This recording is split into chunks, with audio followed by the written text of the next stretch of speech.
Poštovane gledateljice i gledatelji, ja sam Zorana Kujundžić, a vi pratite vijesti emisije Cenzura. Europska unija je 10. prosinca obilježila Dan ljudskih prava. Tema ovogodišnjeg Dana ljudskih prava je uključenost i sudjelovanje u javnom životu.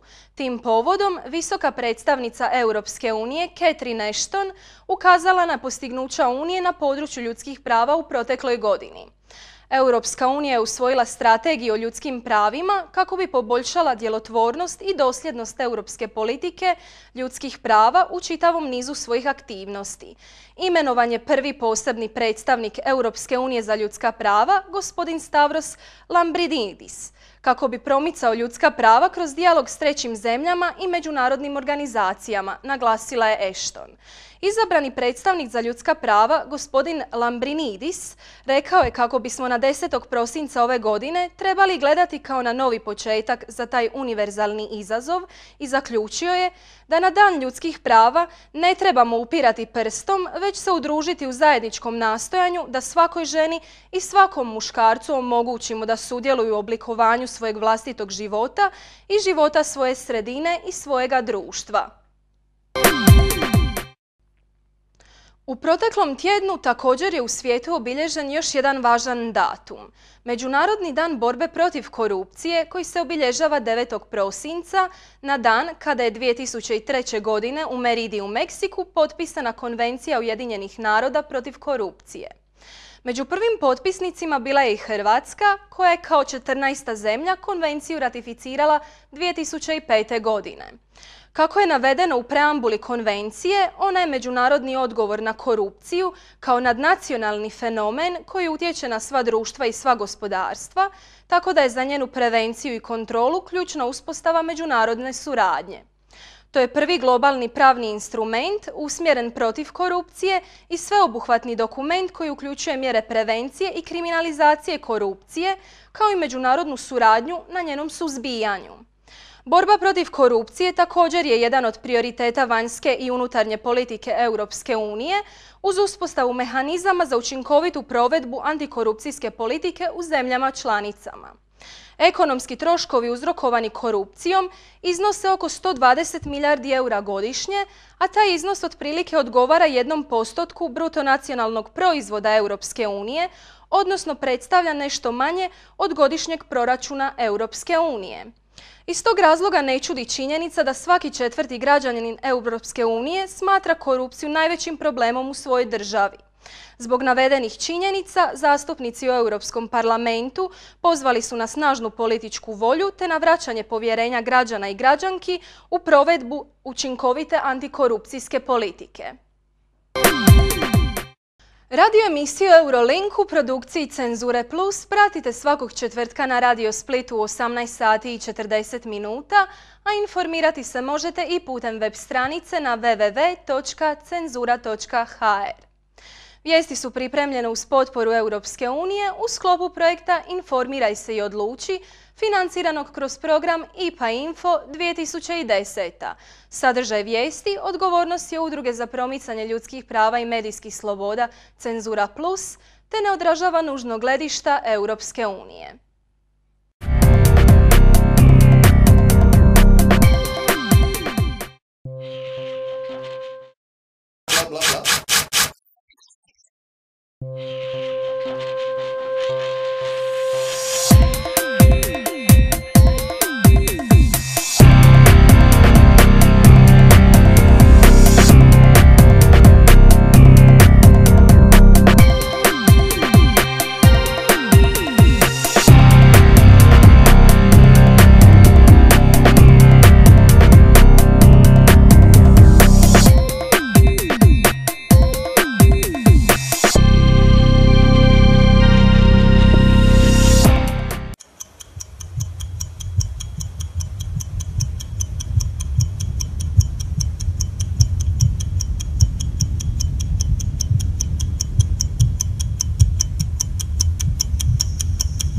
PZ gleda vas 21 sekundu u tišini.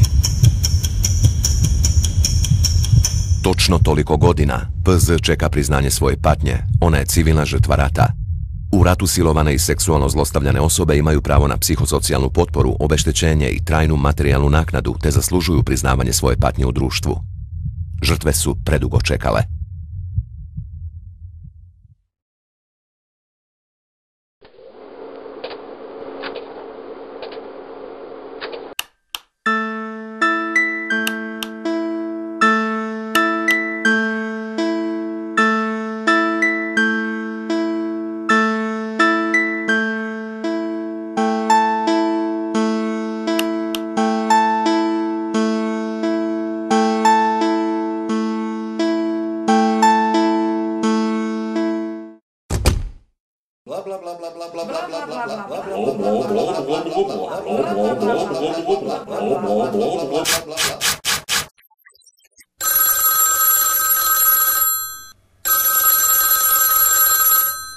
How you see the media freedoms and status of media in the United States of America today? The United States has a free press, there's no question about that.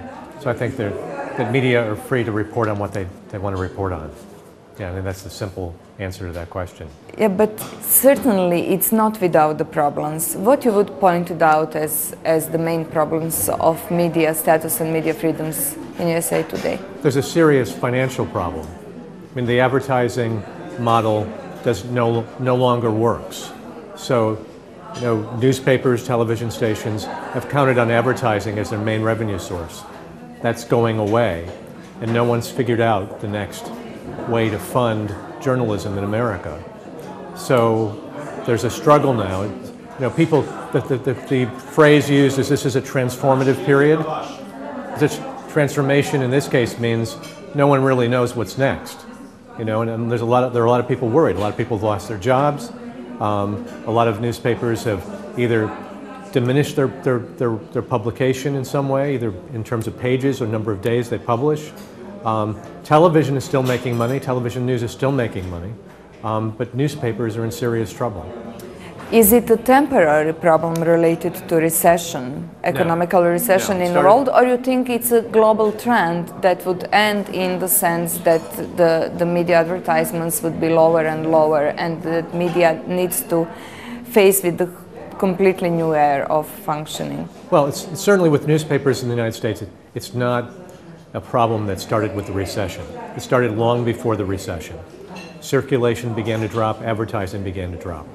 It had to do with Craigslist, for example, taking all of the ads for people selling things. Monster.com took all the ads for people, the jobs wanted, you know, part of a newspaper. I think once newspapers lose car dealerships in America and the big department stores, and that's probably will happen eventually, there's nothing left. Then the whole thing collapses. So it's not related to the recession. It's a transformation that's happening. And it happened long before the recession. And it is global, but it really is country by country. The press in India, the newspapers in India are doing really, really well. Literacy is on the rise. Newspapers are succeeding. In other parts of the world, that's happening too. So I think, you know, it really depends on what part of the world you're talking about. What do you see as the development, as the future of profit media? Well, I think there's no question that they're being financially harmed. I think the interesting thing to note is that despite the fact that these are businesses, obviously, and there are very bright people running these businesses, they really haven't figured out what to do. In the New York Times, the Washington Post, these big media companies, you know, are facing serious financial difficulties. The Washington Post was getting around the financial difficulties related to journalism by setting up something called Kaplan, where they were training, it was like, you know, the testing services, people who wanted to take these important tests in the United States, like this Scholastic Aptitude Test, the SATs. They were training people how to take those tests. They were making lots of money through their company called Kaplan. They were making money by diversifying, which is the way companies often make money, right? They weren't just solely focused on journalism. But no one, even at the highest levels, and I've been in conferences where, you know, people sit around and talk about who's going to pay for the news. But oftentimes in the room, there are not a lot of, you know, big strategic business thinkers. There are a lot of journalists talking about it. We need to bring in the best business minds in the world to say, how are we going to talk about the news? mean, Google is optimistic about the future of journalism. They think... In which sense? They say that what will happen is, newspapers as a paper will go away, but news will always continue to exist. It'll just move. It'll transition to being mostly web-based, and those news outlets that do that web-based news will still make money somehow. I mean, that's what Google believes. That's what Google has said. Google wrote a thesis paper on this very issue, but nobody has come up with no one's going to set down the new business model for all of this. So it's still very, very uncertain. When we talk about media, first, we think about profit media, but right. We have public media, and the media task is to inform and to educate, and then to entertain. Right. How you see the status of public media in the United States? Well, public media plays a really important role. I mean, national public radio is probably one of the most well-established and best sources of news in the United States. Now, it doesn't do a lot of investigative reporting, unfortunately, but millions and millions of people turn to national public radio, partially funded by the government, mostly funded by individuals and by businesses that do the equivalent of advertising on national public radio. Public television is another story. Public television, despite the fact it should be filling this great gap that's been left by local television news not doing such a great job all across the United States, doesn't do much news. And they have one news show on national public television called Frontline, which does fantastic documentaries, award-winning investigative reporting. But other than that, at the local level across the United States, public television stations, there's some rare exceptions, just don't do very much news, which is unfortunate. They have focused on children's programming, shows like Sesame Street. They have focused on entertainment shows like Downton Abbey, which maybe you've heard of, maybe it's popular here, I don't know. And shows like that. They haven't done enough, and they should be doing more to bring more quality news, television news, to Americans. Yeah, somehow when we think about media, we expect from public media to concern more about the themes and of the public interest and not the profit media. What you would say, where are those themes more represented in the United States, in profit or public media, and where the investigative journalism is more present? Well, there's investigative reporting going on in all the sectors. There's investigative reporting going on in the for-profit sector. You see it in the major newspapers like the New York Times, the Wall Street Journal, the Washington Post. You see it at some regional newspapers like the Boston Globe, the Los Angeles Times, but you don't see enough of it. Okay, so it is going on in for-profit newspapers. It's not going on much in for-profit radio, because in commercial radio, the format of how commercial radio news is done in very short snippets of news, 30 seconds. So you can't really do much investigative reporting in 30 seconds. So it doesn't. Right. So it is going on in local television. It is going on national television. Also, I mean, the television networks, they all have their investigative reporting units. Some stronger than others. The kind of investigative reporting they do is what I describe, I think what most people describe as reporting on the investigations of others. They'll get a leak from a law enforcement person or a big Justice Department investigation, and they'll report on that. Rarely do they do original investigative reporting. At the local television level, there are I was part of one, they're what's called I-teams, investigative teams. And some of them do really great work, and some of them do really, not so great work.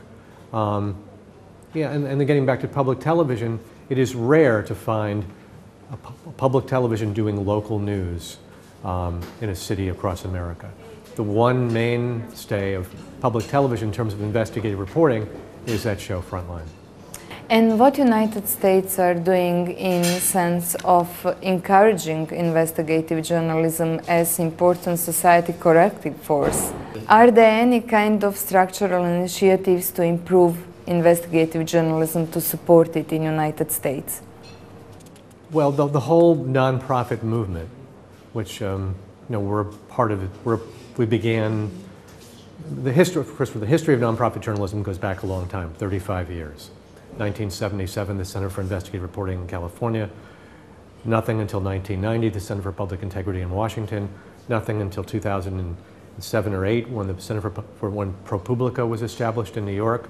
And then we launched our center, this New England Center for Investigative Reporting, in January of 2009. And that began a movement across America of nonprofit investigative reporting centers in regions all across the United States. So you would say that the whole nonprofit sector kind of rise and strengthen in a sense of strengthening investigative journalism in the United States? Yeah, I mean, it rose out of the, it rose in some places it rose out of a situation where investigative reporters lost their jobs. In my case, I left my job because I wanted to create something. I could see investigative reporting either disappearing or getting dumber and dumber, especially at the television level. And I thought we need to leave this place, this TV station I was working at, create something that would ensure the survival of serious investigative reporting. And I think that was the impetus for many people across the country. So we established these centers where we're all doing strong investigative reporting. In our case, we're putting it out through mainstream media, television stations, radio stations, newspapers. But it's happening all across America. But if there hadn't been a void, if we didn't look at the landscape and say, investigative reporting is in jeopardy, we need to do something about it because we're passionate about this, then if that void didn't exist, this probably wouldn't have happened. So just like in a lot of situations, there was a crisis developing. And what's happened is a response to that crisis. Because, I believe, and I think all the people who've started these centers like ours all across the country believe, that investigative reporting is key to the survival of democracy. That without having investigative reporters keeping a close eye on big business, big government, big institutions, then democracy itself cannot survive. Without information, if citizens don't have information, they can't be participating in democracy. Democracy will unravel if that doesn't happen. So United States has a good example of investigative journalism surviving within a non-profit media, and you brought up your own non-profit media. You were kind of establisher of New England Center for Investigative Journalism. Right. Can you tell us a little bit about that process? Well, going back historically, the process began, as I said, at a moment in time when myself and my co-worker said to each other, we need to get out of here. We need to, this place is going in the wrong direction. We need to create something. We had two choices. We had the choice of either staying there and wallowing in our misery, or creating something that essentially would fill the void. So the first thing that we did, we were inspired by an article that had been written by the founder of the Center for Public Integrity, Chuck Lewis, who's now on our advisory board. We had written an article saying the future of investigative reporting was in the nonprofit sector. So we wrote up a mission statement, just our beliefs. It was, we had no model to go on really. We just wrote a mission statement. We started showing it around to people, started talking to media outlets, and then started looking for money. We made a connection with the university, which I think was a good idea.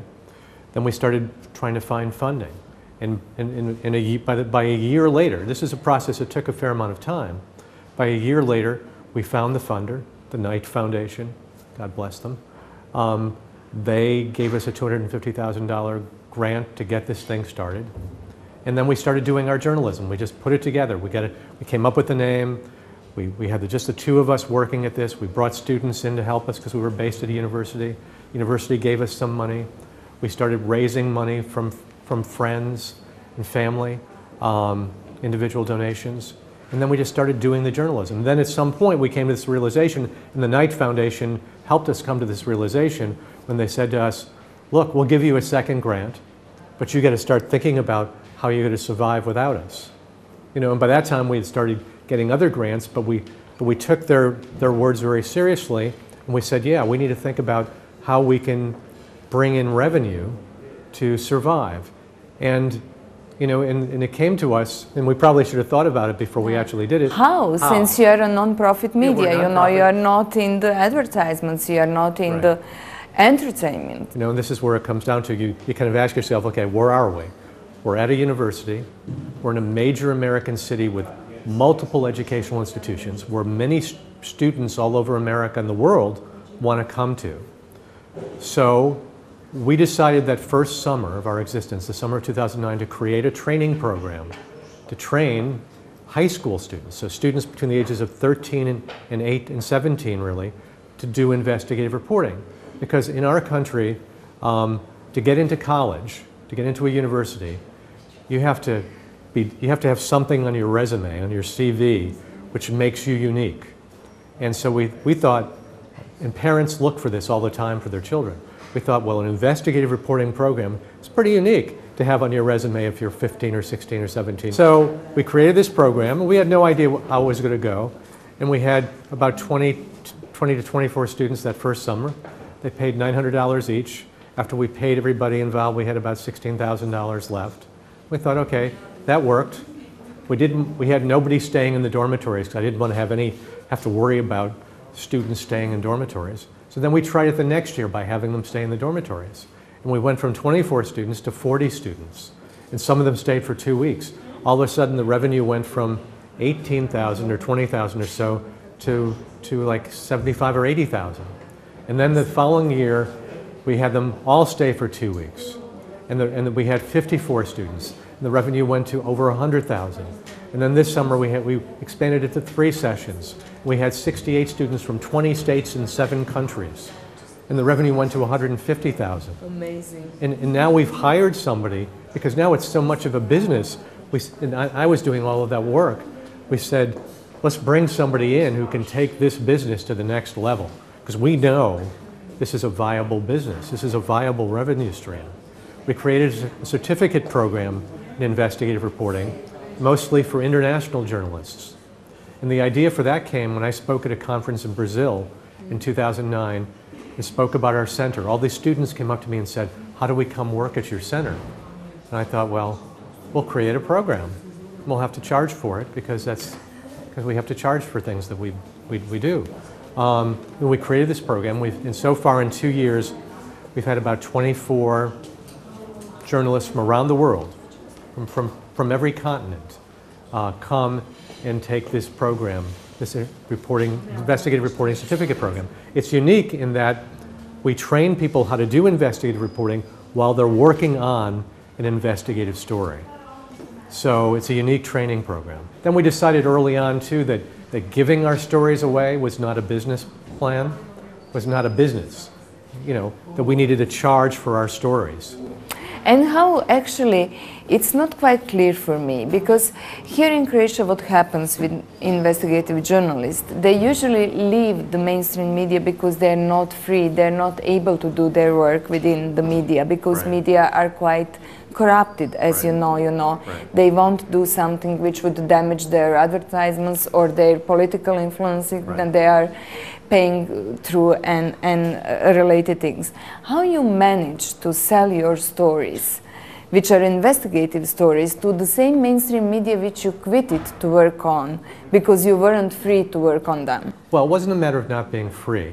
So what was happening in all these media outlets, it's not like they don't want to do investigative reporting because they're corrupt or they don't want to anger certain elements of society. They don't want to do it because it costs money. So all of this was happening. This void was being created because either at newspapers or television stations they were trying to save money, and so they were getting rid of their investigative reporters or doing less of it because it takes time and money, right? So we know that the editors at these newspapers and the news directors at these television stations really do want to do investigative reporting. So we know there's a market for it. So we say to them, look, we can give you an investigative story once a month for $500 or sometimes less.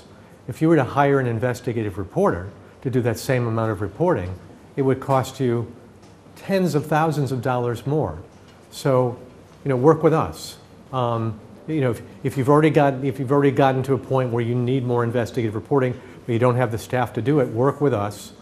And you'll be supporting our venture, and you'll be getting, high quality investigative reporting. So, last year, the fiscal year that ended the end of June, we took in $70,000 from selling our stories to various news outlets.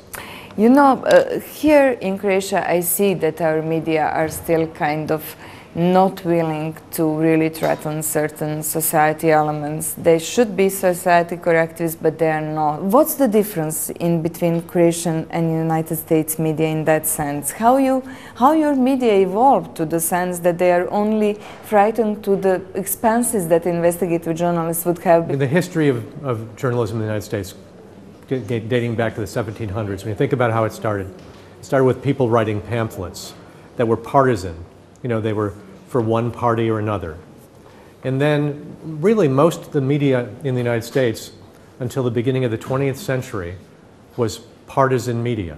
It was media in one party's corner or another party's corner, right? But then the big media moguls like Pulitzer and Hearst realized as America changed, as more immigrants came into America, as the cities got bigger, that it was no longer profitable to aim at a niche audience like Democrats or Republicans. It was, you'd make more money by aiming at a broader audience.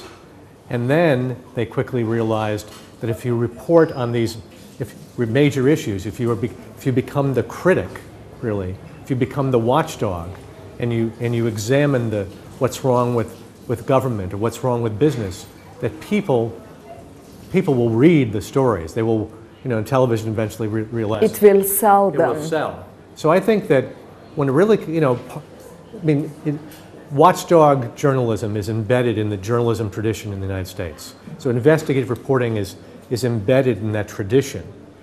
But I think there's that. So it's deep.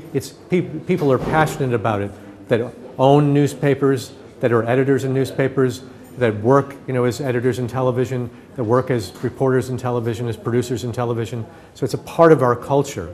At the same time, for example, in local television news, the business consultants have said, investigative reporting sells. It'll attract viewers. You do investigative reporting, people will watch your newscast. So there's a profit motive too. So they've learned, and I don't really understand why in Croatia, the people who want to make money in the media here don't realize that being a critical watchdog of government and of big business and of big institutions will sell newspapers, will sell news broadcasts, that you can make incredible amounts of money by being that watchdog. Yeah, I guess it's a small market, and it's more of the payment that you're getting back in washing different kind of interest of politicians and profit than to really sell on the market and inform I tell you, citizens. if they did the numbers, I'm sure they would learn pretty quickly that you'd make a lot more money. Oh really? We need your advices here. From bribery. Yeah, but because there's money to be made. This is a developing nation, obviously. Your economy is going to be just getting better and better over time. And so the money will be made from people buying products, from advertising. And so when the people who own your newspapers and own your television outlets hopefully will learn that they can make an incredible amount of money by doing serious watchdog journalism. And do you have an issue of securing the investigative journalist work in your organization? Because we still here facing that investigative journalists are threatened if they are working on the story which can damage certain interests. Well, how you preserve that security of your people? Reporters. Yeah. Well, you know, there are stories occasionally where you get threats, but it's rare in our country that journalists are killed. It's just rare. I mean, there are two instances, and I think they're both instructive. There was a fellow named Don Bowles in the 1970s.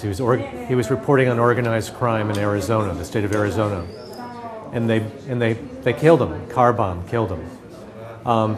So journalists all over the United States banded together, a group of them, and said, "We're not going to let that happen."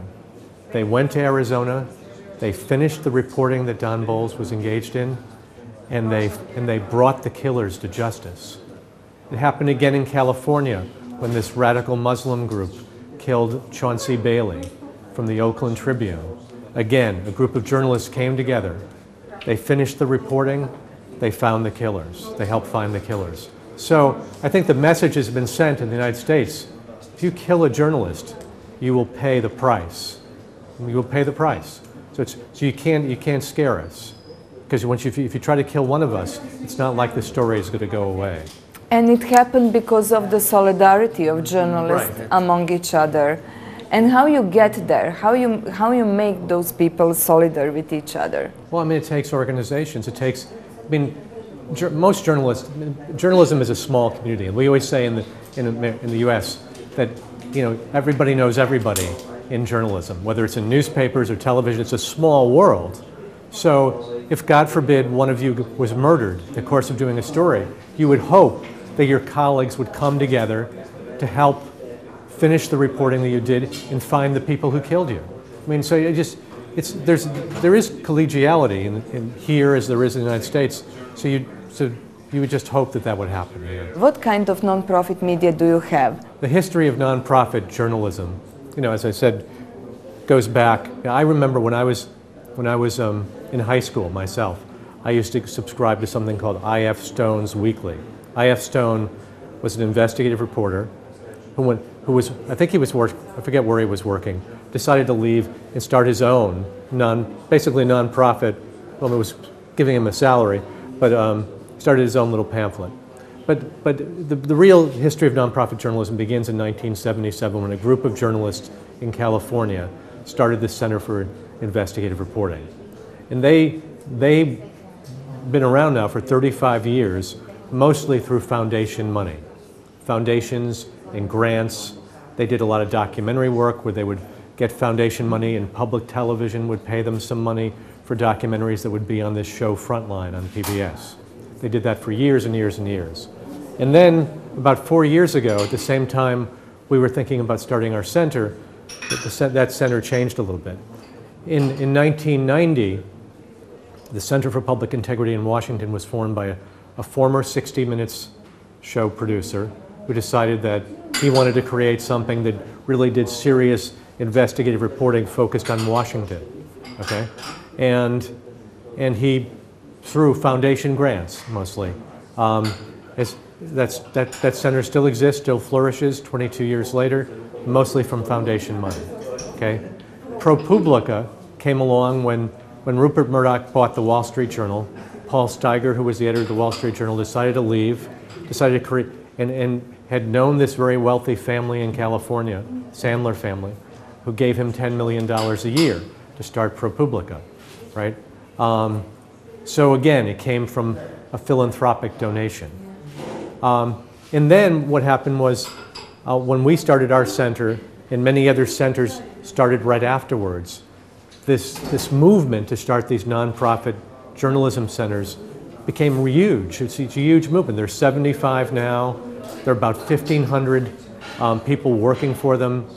The total budgets of all these organizations is over, I forget the exact figure, it's like $170 million or something like that. It's a lot of money, a lot of money. And that's come about really only recently, really in the past 3 to 4 years. So the flourishing of nonprofit journalism is a fairly new phenomenon in the United States. And it really has to do with, you know, the passion that people have, these people who are creating these centers have to continue doing strong journalism, strong reporting. I mean, there's some exceptions to the history I just defined. There's a group of people in St. Louis, Missouri, who had been working at the St. Louis Post-Dispatch for years.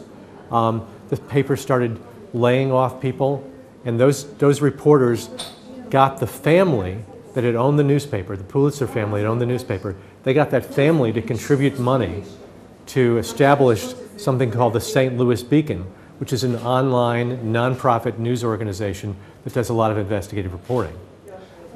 In Minneapolis, Joel Klein, who was the publisher of the Minneapolis Star-Tribune, when he left, he, with his own money I guess he had made when the Star-Tribune was sold, started something called the Min Post, an online, nonprofit news organization that relies on subscriber fees, a little bit of advertising, but mostly subscriber fees like National Public Radio to sustain the organization. In San Diego, the Voice of San Diego is a nonprofit news organization that's only been established again in the past 4 years. underwritten by one very rich man in San Diego who was really supportive of this venture. His name is Buzz Woolley. But in addition to that, now they sell their content to TV stations. There are donors, there are subscribers. I mean, usually all of these organizations rely on multiple forms, multiple aspects of funding. And the state support, is it present at all? Not at all. It's very controversial. You know, even though national public radio and public television in the United States, which is semi-state supported, semi-government supported, has been around for a long time, and are considered, you know, very high level. They do very high level journalism. Even though that's the case, most journalists rebel at the notion of government supporting journalism. So this discussion it's come up many times in the past 4 years, where we've said in groups, you know, should we be thinking about turning to government for support? I think eventually that door will open, that organizations like ours and bigger ones will say, yes, we'll take a limited grant from the government maybe to do this one thing and we'll try it. I mean, the concern is that the public perception will be that then you are in bed with the government, that somehow you are now involved in a conflict of interest. That how will you ever be able to report on the government if they are giving you money, right? And I think, you know, you could ask that same question for national public radio and public television, and what they would tell you is there's a wall. There's a wall between our funders and the journalism that we do. As long as that wall remains, you know, high and strong, there won't be a conflict of interest. There won't be a problem in that respect. And I think that eventually might happen with these other centers. We are struggling to improve status of non-profit media in Croatia because non-profit media are almost not existing here, and the journalism and the journalist status is lower and lower. So we really need a kind of different model, different approach, something new that would emerge that would secure the pluralism of media and the quality informing of citizens. What you would recommend to Croatia, in a sense? You've been here for several days, I guess, and you get at least a light picture how the things are standing in our media sphere. What's important to note is that what's best in one place is not what's best in another place. The models that have worked in the United States may never work here, but I think you have to figure it out for yourself, really what's going to work. I mean, if there's no history of philanthropy here, that's a challenge, you know. But the reality is there must be some philanthropy here. People have given to museums, they've given to universities, they've probably given to hospitals. I mean, people give, so you need to find those people and convince them to support this kind of work. You know, foundations are going to be, you know, will likely be a source of revenue for you to help you get something like this started. So I think looking to foundations and then figuring out what possible revenue streams work in this environment. Maybe this idea of training that works for us might necessarily not work here, like it probably wouldn't work in St. Louis, Missouri either, or probably wouldn't work in a lot of places in the United States. You just need to figure out what would work. As I was saying to somebody else here, I was asking, like, who owns your major grocery stores? Because they make a lot of money. So and in the United States, those people are philanthropic. Who owns your car dealerships? You know, because in the United States, those people are very wealthy. Our main grocery stores are owned by a person who owns the distribution channels of the press in Croatia. Of the press? Really? I can tell you one thing, that if you don't think about it in the business sense, then probably it won't sustain itself. Because you've got to figure out, in addition to donations and foundation funding, how will you raise money? How will you bring in the money that will allow you to survive long term? I mean, I think you got to think about it. Yeah, for that we also need the media literacy among the people, among the citizens. Would you price the media literacy in United States high, in the sense that it's there to support approach that you are talking about? You know, it's new. The whole media literacy movement in the United States is very new. And it comes mostly as a reaction to really what happens on talk radio in the United States and on talk television on the cable networks. That there's concern that Americans cannot tell the difference between opinion and journalism. And there is a big difference. So, I mean, that's a very new trend. I mean, will if people understand media more, will they be more supportive of serious investigative journalism? Yeah. Can we? But I'll be dead probably by the time that whole movement catches fire enough to change a country as big as the United States. I think deep down inside, most people in most places, if you do a really strong investigative story, they're going to read it, they're going to watch it, because it's really what they like. It's really, I don't think someone's going to look at it and say, I'm not going to read that because it's about something serious, or it's, I think that in fact people really do love that kind of journalism. So I don't know if you have to train people to love that kind of journalism. I mean, in the United States, when you talk about your media being sensational, there is all kinds of sensational media in the United States. There are tabloids, there are supermarket tabloids that are ridiculously sensational. There are television shows that focus solely on celebrities. There are television shows that solely focus on sports. But people still have an appetite for news, for serious news, because it impacts their daily life. Government impacts all of us. Big institutions impact all of us. I mean, big business impacts all of us. And that's what, more than Britney Spears or Lindsay Lohan have no impact on us, as far as I could tell. Godinama razgovaramo o statusu medija u Hrvatskoj, 2012. je. Što vam se čini, ide li taj status medija naprijed, ima li unapređenja ili općenito mediji imaju sve lošiji status u Hrvatskoj? Pa ima nekih što bi se reklo, tehničkih i možda i nekih kvantitativnih unapređenja, ali zapravo ako govorimo o kvaliteti, a to je ipak ono što je bitno u sadržaju, i ako govorimo o novinarima, onda je to njihov položaj, socijalni i profesionalni. Mislim da napretka nema, odnosno da smo pa i u lošim stanju, jer sad smo doista svjedoci baš, ajde da kažemo, posljednjih godinu, dvije, da novinari sve češće gube posao. To je ono bazično, socijalni problem, da se može negdje raditi, ne samo da gube posao, nego rade za manji novac nego prije. Dakle, imali smo ove godine nekoliko listova se ugasilo, što se prije nije događalo, osim sporadično. Dakle, gledajući na to je situacija lošija. Što se tiče kvalitete novinarstva, često kad govorimo o novinarstvu, onda nekako bazično mislim na tisak, jer je to ipak, šta bi se reklo, preteča ozbiljnog novinarstva.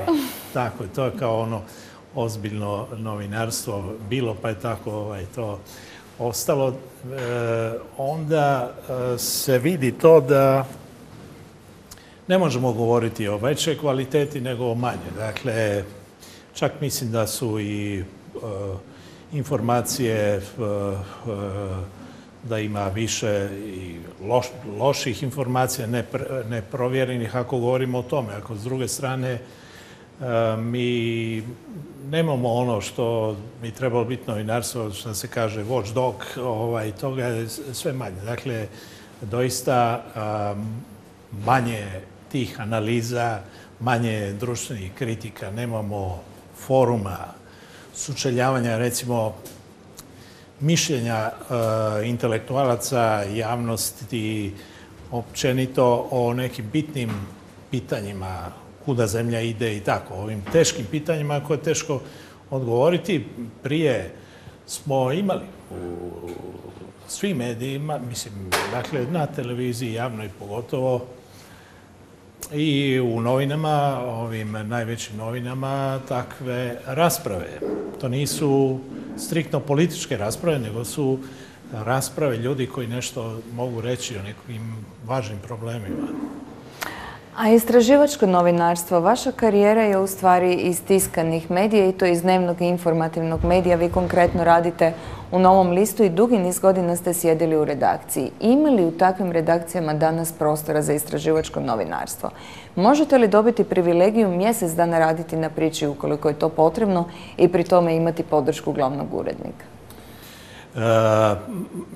Ne, mislim da ako je to još bilo moguće i do prije 5 godina, doista da je bilo striktno istraživačkih novinara koji nisu bili opterećeni drugim poslovima, sada ih više niko za to ne plaća. Ja mislim da je osjetan nekako pad čak broja tih istraživačkih priča ako govorimo o mainstream medijima.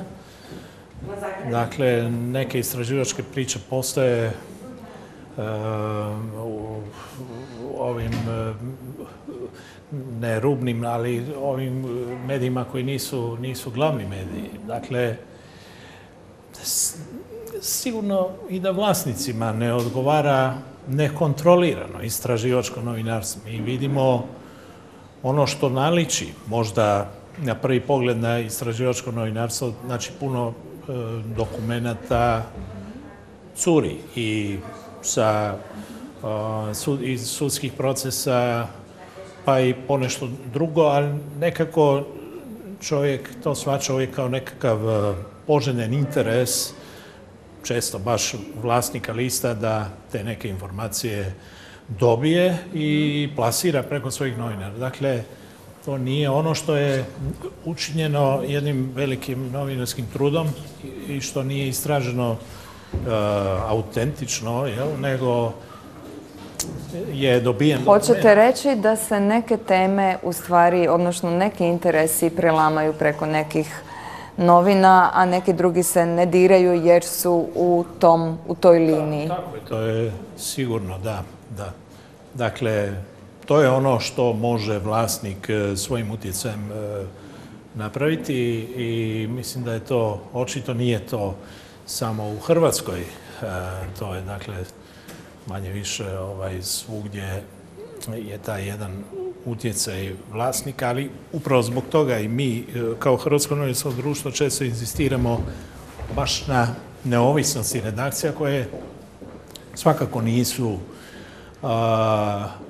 nije to dostignuto, da se zna što je redakcija, što radi glavni urednik.